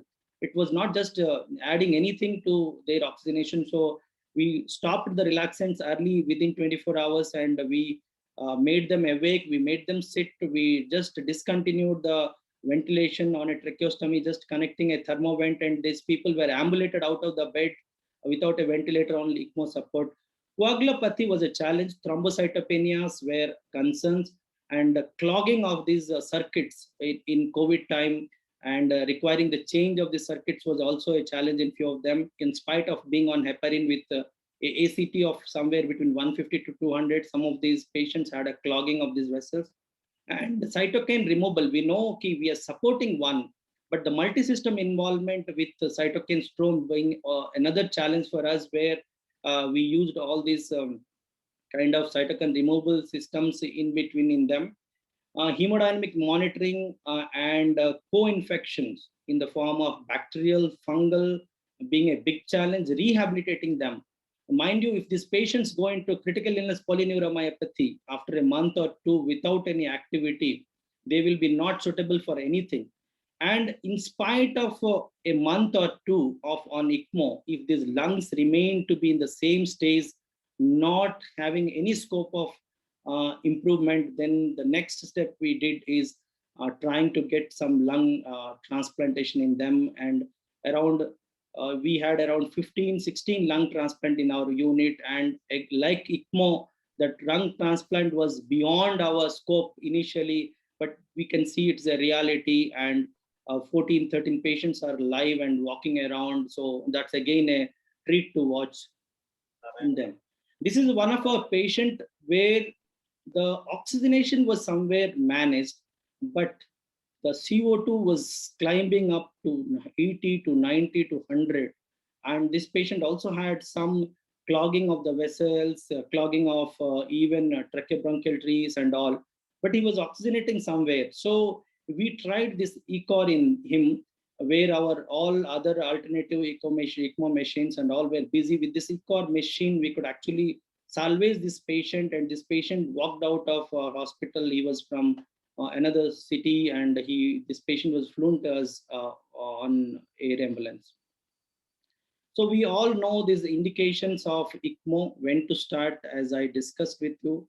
And early ECMO is again a challenge. We may theoretically talk about early ECMO when a patient reaches to our hospital in a day 1 or day 2, actually talking to the patient's family about an early ECMO, because we all know if we wait for 7 days or 10 days on a ventilation with crossing plateaus of 30, maybe the outcome may not be great. In the same way, waiting with proning and making these patients coming out is another way. So taking a decision in that early part, much before you give a trial of 3-4 days of maybe proning and recruitment and asking for an ECMO is again a challenge. The major challenge in Indian context, which I believe is nosocomial add-on infection in those peak times, was a terrible time for all of us. So just for a flow, all of us discussed, if a patient is very sick, should go for a directly intubation if he's an altered sensorium, hemodynamic instability, severely hypoxemic in respiratory distress. No scope of oxygen or anything else NIV. If the patient is stable, may they go for a low flow to HFNC, to a NIV trial, and then to an intubation.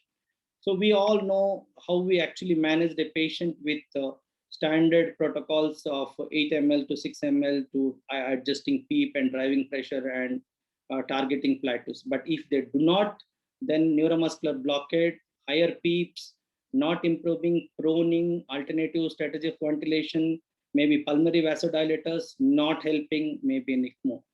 And these are the targets. Don't target the PaO2 of more than 100. If I get a 60 target of PaO2, I will be happy.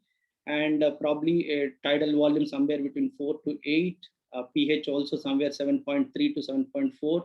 I will have an acceptable CO2. And these are the troubleshooting which we do on a ventilator, which are routine high peak airway pressures. Look for any blockage or any kinks or any pneumothorax. If plateaus are very high, consider drop in tidal volume, consider diuresis, consider adequate paralysis, adjust the respiratory rate. And these are the add-on troubleshooting. I will just conclude my session. In a refractory hypoxemic patient in your intensive care unit, you improve your recruitment by proning and VQ mismatch, but never forget to assess the cardiac function. Am I dealing with a parenchymal gas exchange issues, or am I getting a blockade of maybe one of the best vessels? Is this a pulmonary thromboembolism add-on? Is there a myocarditis add-on? Is there a cardiomyopathy add-on? Is there a RV dysfunction add-on? So assessing the cardiac function in a patient who is having a refractory hypoxemia add-on to your the existing problem in spite of that. So nitric oxide can sometimes be helpful in treating that hypoxemia for a transient period. We discussed about paralysis, we discussed about adequate analgesis and amnestic agent, and probably in the last, the extracorporeal membrane oxygenation. Is the same flow chart, and I hand over to you, ma'am. Thank you. Thank you very much, Dr. Kola. You've made this topic indeed very simple. Unfortunately, there aren't too many questions, but the first one is directed to you. First of all, I'd like to thank all the three speakers for giving very nice, lucid presentation. And in continuation, it was really very interesting and a great learning for us. So the first question is actually directed to you. What I'd like to ask you, Dr. Kola, and what Dev has been asked is, what is your experience with giving prostacyclins and to give intravenous pulmonary vasodilators, and what has been your experience? Is there any outcome benefit in this? Is it just improvement in oxygenation? What has been your experience? Yeah, I will be honest, ma'am. I have not used much of prostacyclin. Yes, we have used nitric oxide in our patient, and we used in a 5 to 6 patients of nitric oxide who have been very hypoxic in spite of we proned them, and ECMO was not available, to be honest, at that time to actually bridge them to an ECMO or something. So in those periods, when we use this nitric oxide as a vasodilator, pulmonary vasodilator, we have seen a change in their PaO2, which is maintained somewhere between PaO2 of 80 to 120 in these all patients.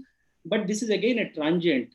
So in those 4 or 5 patients, again, 3 or 4 patients finally land up into requiring an ECMO. And the other 2-3 patients, again, with a proning, they actually made a recovery trial. So I believe this can be a phenomenon just as a rescue, but this cannot be a standard therapy. In our 40,000 patients, maybe we ventilated and treated in ICU maybe few thousands, but among them 5 or 6 has this nitric oxide. So not an easy task. This are only been used as a rescue therapy. Right. Thank you, Dr. Kola, for sharing your experience. And Dr. Sahu has very nicely given a little kind of comment on the role of these pulmonary vasodilators. And as rightly said, you can compare it to a recruitment maneuver where you can get a transient improvement in oxygenation, but studies have not shown any outcome benefit. Thank you for sharing your experiences. There's also a question on, you see, double triggering, reverse triggering, especially in elderly COVID patient. And I open this to any of the three speakers. So what has been your experience and how do you overcome this? Anybody can take that. Yeah, so Yeah. the initial part, I think in initial 24 to initial 72 hours, so most of our patients who are invasively ventilated will be on good amount of sedation and relaxant. I have my experience that, particularly in this COVID era, I don't know whether it's the same experience with other. The requirement of sedation, the amount of opioids, the amount of other benzodiazepines or others was much higher than what we have seen with influenza and other pneumonias. And in spite of that, if my patient have this drug double trigger and having a high respiratory rate and injuring themselves by this extra pressure generation, we paralyze them. And sometimes many of our patients are requiring this paralysis beyond 72 hours. A few of our patients require a week or more. Right. Dr. Das, would you like to add to that? Yes, How are you actually, dealing with double triggering, reverse? ma'am, actually, double triggering or reverse triggering not particular in elderly patient or in COVID ARDS. We see it quite often in patient with COPD also when they are in NIV. Actually, I see double triggering more commonly than reverse triggering. This is the problem without using sedation. If we don't want to use sedation and patient is where patient is in with the NIV, we can just increase the inspiratory time. Or there is sometime with high PEEP also can cause double triggering. We can just lower the PEEP level also, and then we can see the double triggering goes off. So that's very nice you shared this. This has also been my experience, and we have often come down on the people. This has been on spontaneous breathing when the patient's on NIV, or gone up on the inspiratory pressures, and this has resolved the problem. Dr. Tapas, you want to add something to this? If have you had such experiences, and COVID, non-COVID, and what has been the way you've overcome this? Exactly, already said by my two colleagues. The double triggering, the main concern and the main important point which we should always be ready to avoid risk of deleterious high tidal volume in case if the patient is having this double triggering or reverse triggering. So definitely, if patient needs more sedation, we have to increase sedation, or maybe we have to add neuromuscular blockers if he is already on ventilator. If your gas exchange is improving, definitely you can change the mode from the assist control ventilation to the pressure support ventilation, or reverse. Like if the patient becoming like the tidal volume generated in PSV is more, definitely from the assist control to like we can like right now change it to PSV to minimize the VLE. So, and the reverse triggering, definitely if it is like the condition is not improving, maybe we have to see the patient rather than changing it so frequently. And already like said by the other colleagues, we have to be really cautious not to have any volutrauma or barotrauma. Right, and Dr. Ajay has made a comment about that, and that's absolutely right. You can alter the flow trigger as well.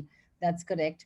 And of course, if you continue to see this despite adequately, sedating this and making alteration in your ventilator settings, sometimes you may actually be forced to even give neuromuscular blockade to these patients.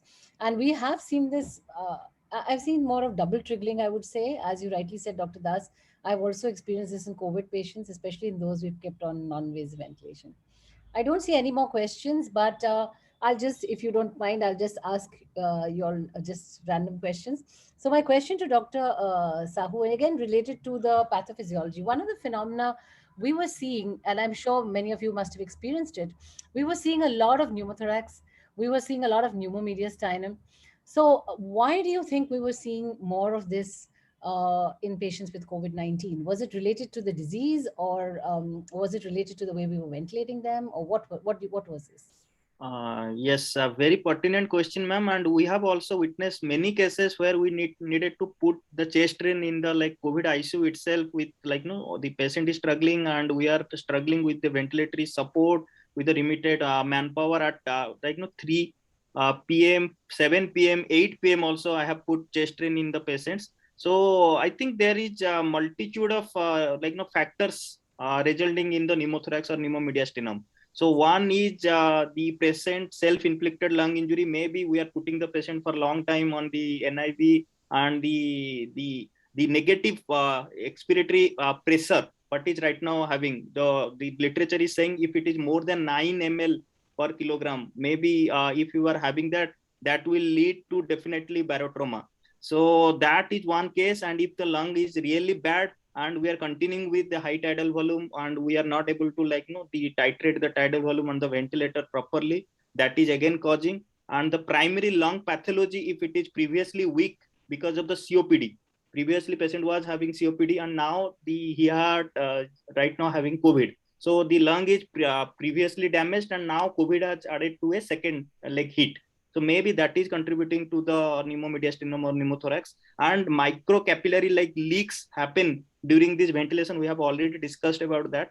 That could be one of the point related to the pneumomediastinum pneumothorax. Maybe others can share their experience. We initially thought of the self-inflicted injury, NIV injury, and ventilator injury.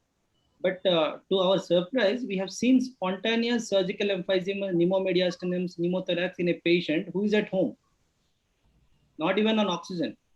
The first presentation itself is a pneumothorax. The first presentation itself is a surgical emphysema, pneumomediastinum. So I'm not convinced only that maybe these are all adding to that.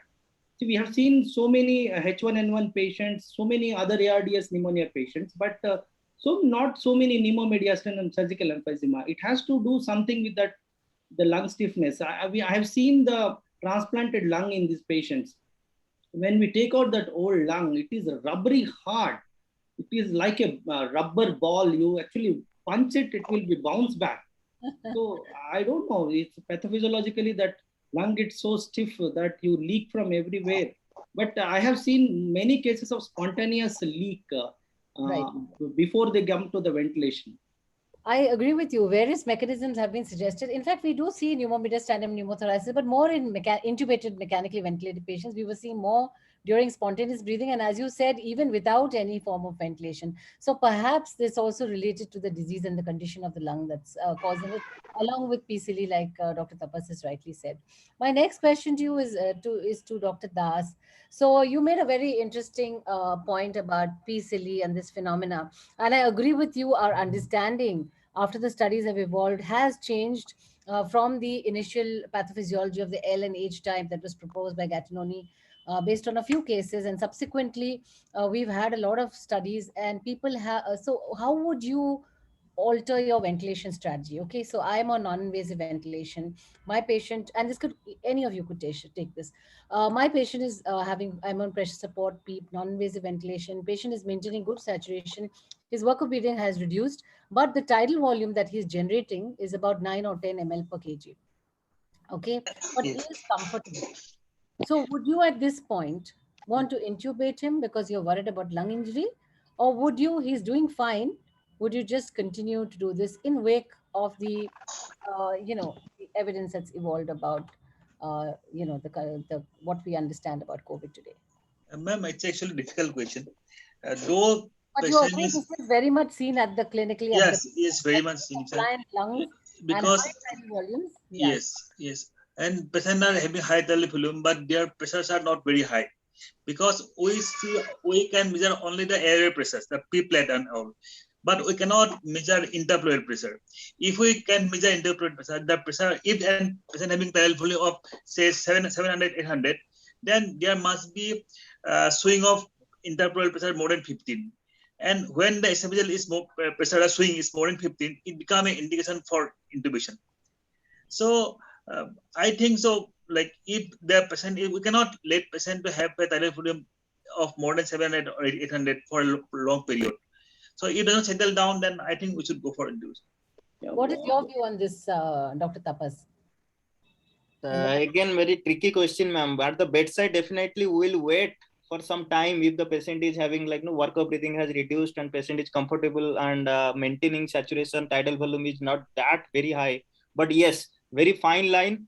We have to decide rather than waiting for a long time. If the patients work of breathing has already, we have discussed about the ways to measure the work of breathing. But yes, I will wait for some time rather than going for intubation because we know all the complications.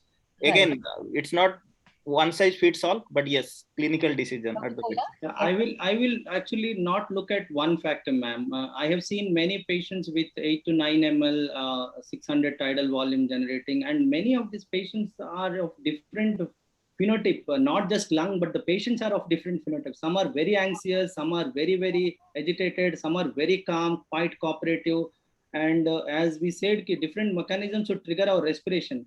So what we actually did in them is, if my oxygenation is good and the patient has no high workup breathing or respiratory distress, so we try to give them calming agent, something like dexmedetomidine on a patient who is already on NIV under complete supervision in an ICU. So what we have seen, 50% of patients just calm down and the tidal volume dropped to somewhere between 7 to 8 ml, and we could actually drag them. But in spite of all this, in an hour or two, if we see their workup breathing worsens, their saturations goes down, and the tidal volume remain to be 8 to 10 ml or 12 ml, probably that is the time where we take a decision. But we initially try to attempt to counsel and put some dexmedetomidine kind of thing in many of them. I think this is a very good point that you have made. And indeed, when you see the patient very calm and the numbers very good, it is a very difficult decision to just intubate them. And we also tried using dexmedetomidine. We weren't successful all the time, but definitely it did sort of calm the patient. And it's a drug that doesn't produce respiratory depression. So it's one of the relatively safer drugs and also reduces delirium. So we were using a lot of dexmedetomidine and we were successful in 50% of the patient. But I agree with Dr. Das and Dr. Sahu. I would be concerned about this high tidal volume that the patient is subjected to, especially over longer periods of time. And this is one situation where I personally would consider an earlier intubation. Otherwise, we were always in that debate, early intubation, late intubation, and, we were debating this, and then we realized it's not early or late. It depends on when the patient actually needs the intubation. So if the patient is fine, reduced work of breathing, no respiratory distress, maintaining a decent saturation, you just continue as you are. And whatever mode you're on, if you see increased work of breathing and you see signs of clinical signs, and this is one case where we were not going by CT scan findings. I hope you agree with me that there was a big disconnect between how the patient was clinically and how the CT scan findings are. And I think Dr. Sahu very beautifully explained the phenomena of happy hypoxia, as we called it during COVID. So we were not looking at scans, just looking at ABGs, but we were looking purely clinically at this patient. And if we saw that the patient had signs of respiratory distress and increased work of breathing, we were considering intubating the patient, whether it was early or late for that patient. So thank you for discussing this point. I want to ask you, Dr. Kola, you talked about neuromuscular blockade. So were you initiating this in these intubated patients? Were you giving like first 48 hours early neuromuscular blockade, or was your strategy to use neuromuscular blockade when there was patient ventilator dysynchrony? I mean, what was your, how were you using neuromuscular blockade? Well, the first initial startup will be just at the time of intubation, and then initially we continued for 48 hours to 72 hours. Right. Later on, we realized, I don't know whether this experience is similar, many of our patients are getting early critical illness polyneuromyopathy. I don't know whether it's just because of neuromuscular blockade, steroids, or I don't know, it's related to COVID. So we tried to actually, after 24 hours, we tried to see whether I can stop my relaxant on the second day and increase my sedation. Suppose I was using somewhere 1 to 2 micrograms per kilogram of fentanyl, I will jack up to 4 micrograms per kilogram of fentanyl and try to stop my atracurium and see whether my patient tolerates. I fail in more than 50% of patients. They just de-recruit, and we rapidly, the saturations dips down and the again start struggling in spite of very high opiate. That's what I said, the opioid requirement in these patients were too high. Then again we restart, but we try to come down on muscle relax. And I don't know what will be, I will also like to know the experience of critical illness polyneuromyopathy very quickly. We see these patients getting into.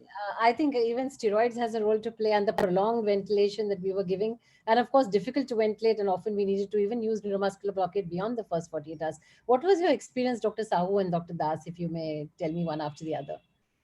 From the Accuracies trial, which has been conducted related to the neuromuscular blockade, very famous trial in NEJM. So surprisingly, like they found like there is no like significant difference in the muscle paralysis, like no long-term critical illness polyneuropathy and pneumothorax. And similar case with me, I have found very good like acceptance with like 2 days, keeping the patient 2 to 3 days, depending upon like our like patient, keeping them relaxed, ventilating them, because we know the neuromuscular blockers, they have anti-inflammatory action also. They keep like the driving pressures are perfectly fine, and we are getting good. There are no desynchrony in the ventilator. Definitely the further Willy is not there. So I found it very interesting, and we normally adopt this in our ICU. Dr. Das, were you Yes, using it when yes. patients were difficult to ventilate? Ma'am, when I intubate a patient, I prefer to use neuromuscular blocker for at least 2 to 3 days, because in a way it prevents PCL. And like our main purpose, one of the purpose of intubating the patient is to prevent spontaneous breathing, and so that we can give rest to the lung. So I want to take the opportunity and keep the patient paralyzed for next 2 to 3 days and see. Right. I wanted to ask you related to Dr. Kola, practically, and of course, you talked very beautifully about the financial challenges, the ethical dilemma, the complexities of even availability of ECMO during the pandemic. So, can you tell us how you were really, rationalizing the use of ECMO during the pandemic in your setting? Yeah, to be honest to you, ma'am, initial days of pandemic when the first wave hit us hard on the somewhere between June, July of 2020. Initial part we couldn't actually offer to initial patients ECMO because the data was also very sneak, and we were not very sure about resources and all. But in the later part of July and August, we started thinking a young, a very indicated patient in the early part, not maintaining oxygenation, just dying out of a single organ. And so we started thinking, why don't we offer the ECMO? So that's how it started. And from one case, it went on to 14, 15 cases, because not just Hyderabad, across the country, from different cities, the cases started flowing on. Right. So we actually had few ECMOs of our own. So we tried to make available of all the ECMOs available from the cardiac CT ICUs and other cardiology part, and we tried to use them. Yeah. So rationalizing, as I said, it was not an easy in India. It's the finance intense also. So we know the initiation of ECMO, the maintenance of ECMO costs a lot. And the bigger challenge was the eligibility and matching of eligibility with the financial availability. So both. So Right. this will be an ethical dilemma for us. So unfortunately, in India, the patients who couldn't afford, or those who don't wanted to go for an ECMO, after we explaining them, so we continued on proning them and using some alternative rescue therapy. Those who actually could afford, they went. The other biggest challenge for us during ECMO is, once you initiated ECMO, if the patient's lung recovers within a week or 2 weeks is fine. If the patient remains dependent on ECMO in spite of being 1 month or 1.5 months, then what next? Yeah. The withdrawal, the futility, and the decision of futility has been a big challenge in ECMO. Absolutely. Initiating an ECMO is an easiest task for us. Deciding the futility of was a bigger challenge. And I will tell you, we have patients who actually walked out of the ICU after 2 months of ECMO. Right. So you, after 7 days, 8 days, taking a decision, this is a futile exercise, is a bigger challenge for us. So luckily we had a transplant unit. So few of our patients went to transplant, few we lost, few we could decannulate, few went with some supportive ventilation like a portable vent to home. So there are a mixed experience of us. But in second wave, we had more better preparation, so we could actually cater more number of ECMO patients to them. Right. I think you made a very important point, because ECMO is not like a magic bullet that you're going to give it once you started, then how long you go on, and the complexities. And like you mentioned also, nosocomial, the complications related to prolonged mechanical, being in the intensive care unit, even nosocomial infections, all infection control measures and all really went for a toss during COVID, because everyone was so concerned about protecting themselves. So there are a lot of other complications around this, and the decision of how long to go on with this ECMO, I think made it very complex. That's a very good point that you raised. I'd like to ask each of you how you were optimizing your PEEP during COVID, and then we'll end with one message to the attendees as to what is your key message about ventilation in COVID-19 patients, if you can tell us. So anyone can take this. So how are you setting the PEEP in these COVID patients? Were you using high PEEP? Were you losing low PEEP? Were you individualizing? Dr. Das, if you would like to start, and then Dr. Sahu. Yes, ma'am. Again, like we have seen patient who responds to pain and PEEP, and some patient they don't respond. Even I have seen some patient who they respond to proning and they don't respond to proning at all. So like it is all like individualized. Otherwise, the way we said PEEP in normal air respiration is same, like looking at the driving pressure, but it is not that all patient they respond to high PEEP. But some patient, even though we keep the lower PEEP, the result is almost same. Like if you keep the PEEP 5, 6 also, there's not much sense in oxygenation or in driving pressures. Right. Dr. Sahu, and then Dr. Yeah, though I have discussed about Gattinoni's theory, but I will not buy Gattinoni's theory completely, because in the ICU where you are struggling with the COVID pandemic, H type, L type, differentiating, then low PEEP, high PEEP, it has to be individualized, and we need to see the patient as a whole. If the patient is improving, the work of breathing is improving, we are getting what we are targeting, definitely that is the optimum PEEP, or like you can say the adequate PEEP for the patient. And already discussed by everybody that we need to see the patient as a whole, not like putting the theory at the bedside. Yeah, I think that's very important. In fact, when I saw Gattinoni's paper first, I was just so impressed, with the two different phenotypes that he talked about. And it all seemed so beautiful theoretically. But when you actually took it to the bedside, it was beyond that. And this was all based on just less than 30 patients. And subsequently, this has been challenged based on various studies that have come after that. Dr. Kola, how were you setting PEEP? Were you using higher PEEP in these patients, or how were you setting your PEEP? Yeah, actually, the same thing, ma'am. Most of our patients, when we initiate this mechanical ventilation and the patients remain to be hypoxic, like staggering between 80s to 90 in spite of this regular standard, what you say, the PEEP table protocol. You set up with 60, 70% or 80% of FiO2, you start with 12 or 14. What I do most of the times in uptitrate my PEEP and see what is happening to my tidal volume, what is happening to my oxygenation. If the moment I increase my PEEP, my tidal volume starts dropping, probably I'm overstretching my lung, so over distending my lung. So I'm not probably doing a right thing in those patients. My oxygenation is also dropping. That again adds to my volume. Probably this patient is not getting opened up. So probably in those situations, I will try proning. Proning, we all know, is a modality of recruitment. You're recruiting the dorsal part of your lung, which will open up and help. So in situations where I will recruit with 40 seconds of 40 centimeter of CPAP, I will start from upper, maybe 24 or 26, and then I will come down and low and see what is happening to my tidal volume oxygenation.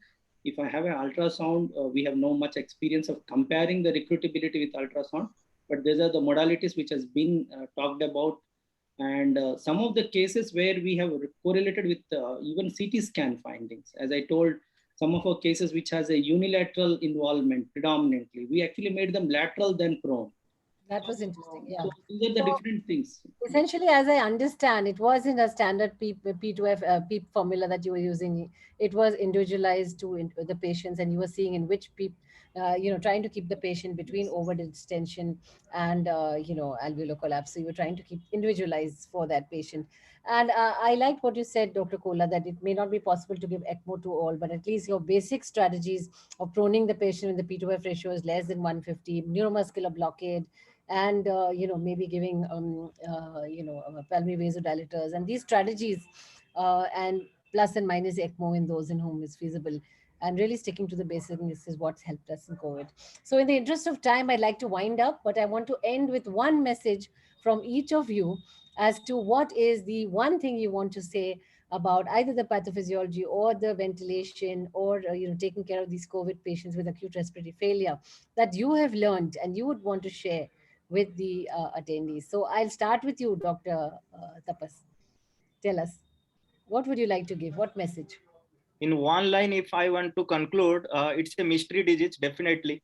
We have never witnessed this type of disease in our practice. Everybody will agree with me. And the literature is evolving. Every day we are having, maybe in near future, we'll have some different theory and we'll have some solution to the problem.